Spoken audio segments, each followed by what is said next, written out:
Hello mon Olympien préféré, comment vas-tu? On se retrouve chez Seb Foot pour une nouvelle vidéo sur l'OM. Voilà, il y a le mondial actuellement, mais on s'en fout. Voilà, on s'en fout de ça. On va parler du mercato de l'Olympique de Marseille avec plusieurs dossiers à aborder. Je fais une mise au point de tous ces dossiers-là actuels. Il y en a pas mal, n'hésitez pas à rester jusqu'au bout. Il y en a des nouveaux que peut-être vous ne connaissez pas. Et on y va tout de suite. Allez, go!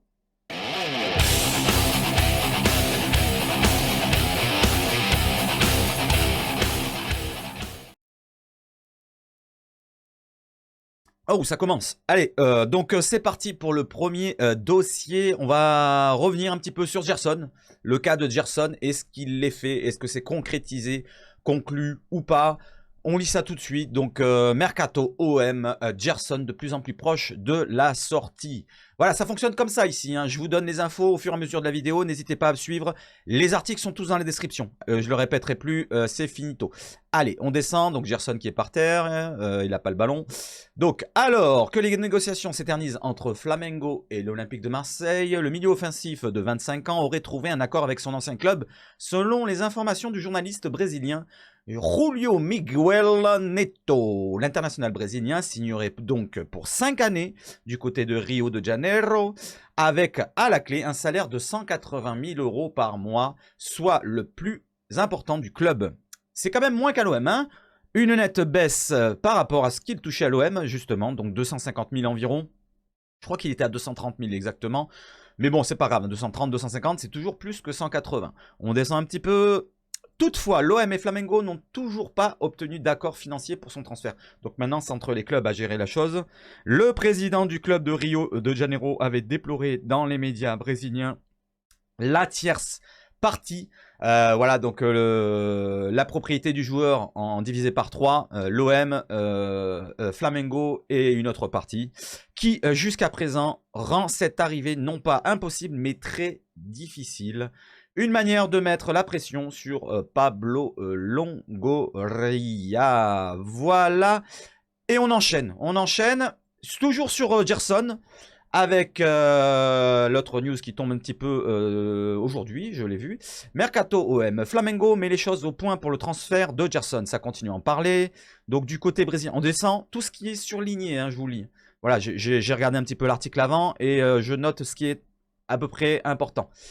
Donc, transfert réglé pour Gerson? Point d'interrogation. Il y a quelques heures, Marcao, donc le père et agent de Gerson, avait fait une annonce fracassante. Ainsi, pour la presse brésilienne, il avait assuré que le joueur, donc que son fils, avait bouclé son transfert du côté de Flamengo. C'était bouclé.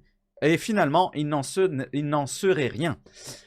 Un rapport rapporté par l'USPN, Marcos Braz, le vice-président du club brésilien, a en effet mis les choses au point à propos du Gerson, assurant. Ce n'est pas bouclé pour Gerson, c'est très difficile pour les chiffres en raison du prix qui avait été demandé, qui avait été payé par l'OM. Donc l'OM avait payé le transfert assez haut et donc pour rendre l'appareil du côté Flamengo, ils n'ont peut-être pas assez les reins solides selon le vice-président du club brésilien. Flamengo aimerait compter sur le joueur aussi, mais ça ne marche pas comme ça. Voilà pour Gerson où on en est. Ça bouge pas pour l'instant. C'est entre les deux clubs qu'ils essayent de se régler. Donc c'est sur sûrement 1, 2, 3 millions, je sais pas.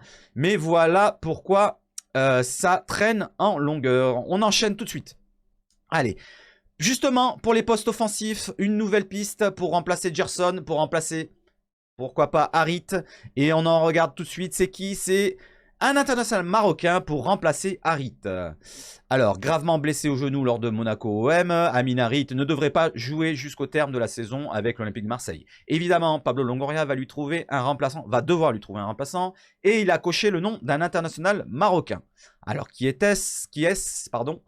Il aurait déjà coché le nom de, alors je ne sais pas si on dit Ilias ou Lias, Lias Cher, pour remplacer Amin Harit. Le milieu offensif de Queen's Park Rangers intéresse. L'OM est évalué à 10 millions d'euros sur Transfermarkt. Toutefois, son statut en Angleterre aurait tendance à rendre le dossier compliqué. Alors, on lit la suite. Lies a été appelé pour jouer la Coupe du Monde au Qatar. Évidemment, ce sera l'occasion pour le président marseillais de suivre ses prestations. Il va faire le mondial avec le Maroc. On va le suivre de près, donc Longoria va le suivre de près.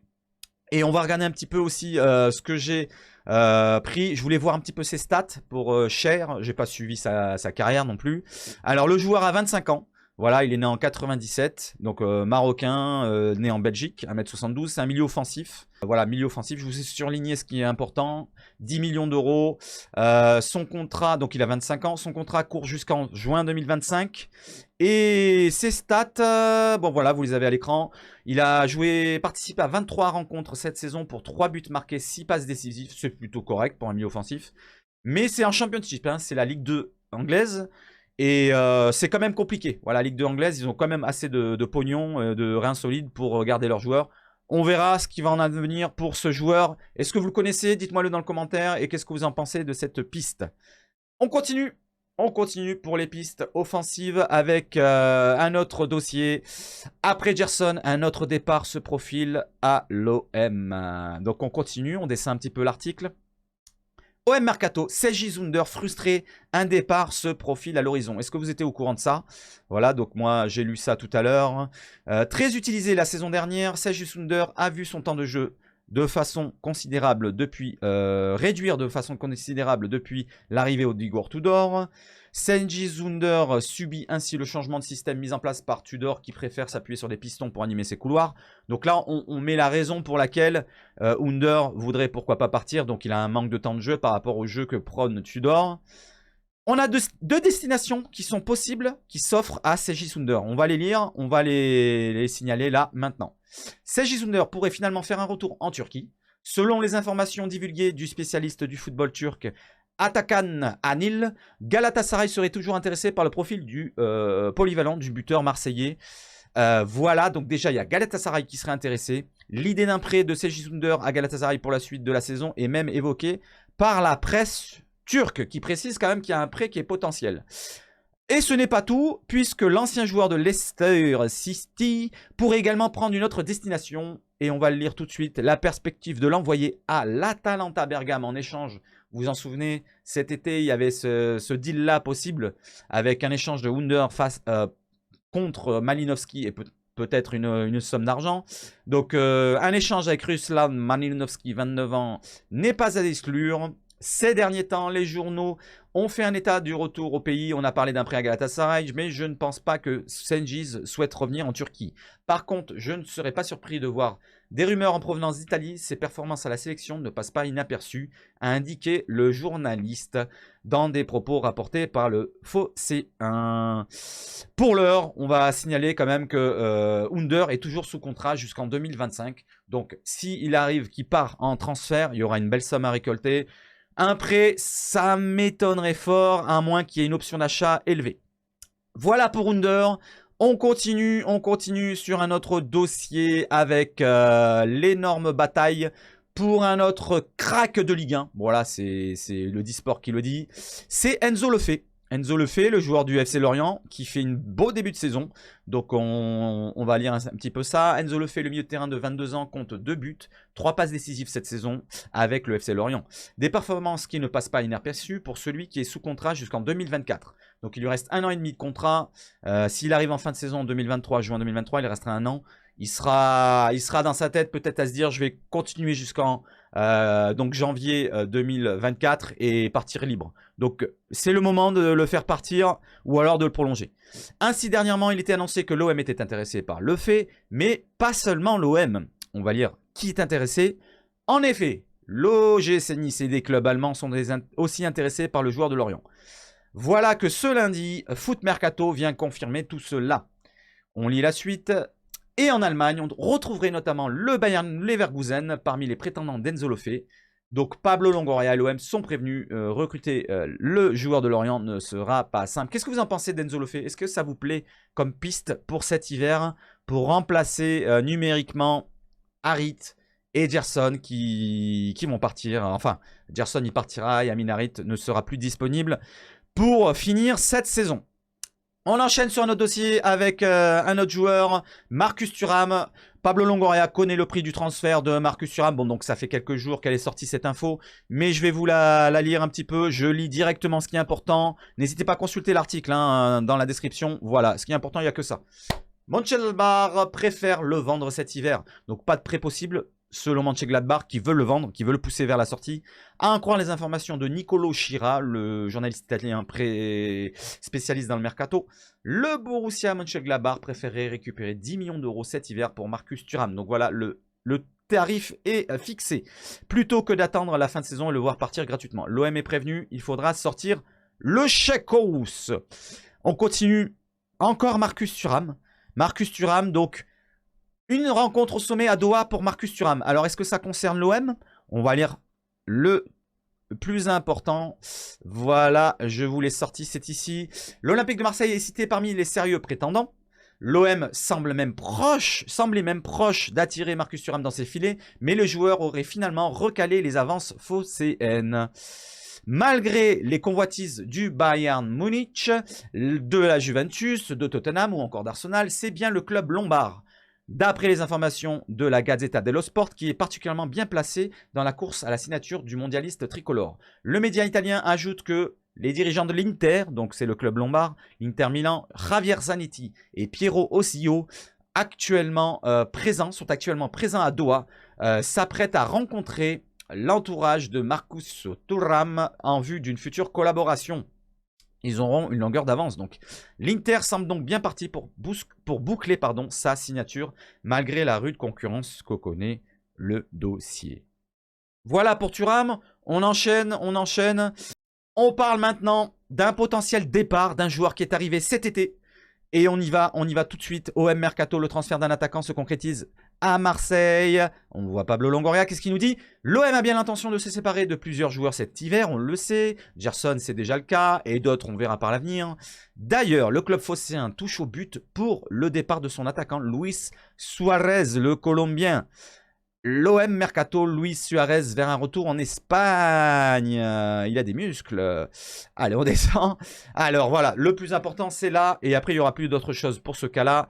RMC Sport expliquait récemment que les dirigeants de l'OM ont placé Luis Suarez sur la liste des transferts. Et ça tombe bien, puisqu'un nouveau prétendant vient de se manifester. Selon les informations du média Els Desmarques, Cadix, donc un club espagnol, serait intéressé par le profil de Luis Suarez. Le club espagnol préparerait même une offre pour le recruter dès cet hiver. La source ajoute que d'autres clubs seraient aussi intéressés par l'attaquant colombien sans dévoiler leur identité. Peu utilisé à l'Olympique de Marseille, Luis Suarez reste donc très sollicité sur le marché des transferts.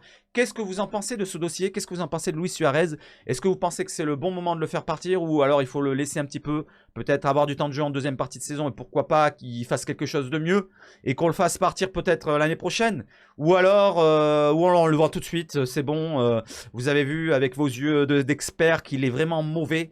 Et bon, moi pour ma part, j'ai vu que c'est pas terrible. Donc vous le laisseriez partir pour une somme qui s'approcherait, pourquoi pas, de la somme qu'on l'a recruté, c'est-à-dire dans les 10 millions d'euros environ. Voilà, donnez-moi votre avis dans les commentaires. On enchaîne. Voilà, je vais vite parce qu'il y a plusieurs dossiers encore. Et on va directement sur un dossier sur un défenseur. La Juventus devance Marseille pour un défenseur avec le cas d'Karsdorp. Voilà, vous le savez, l'OM est intéressé par le joueur de la Roma.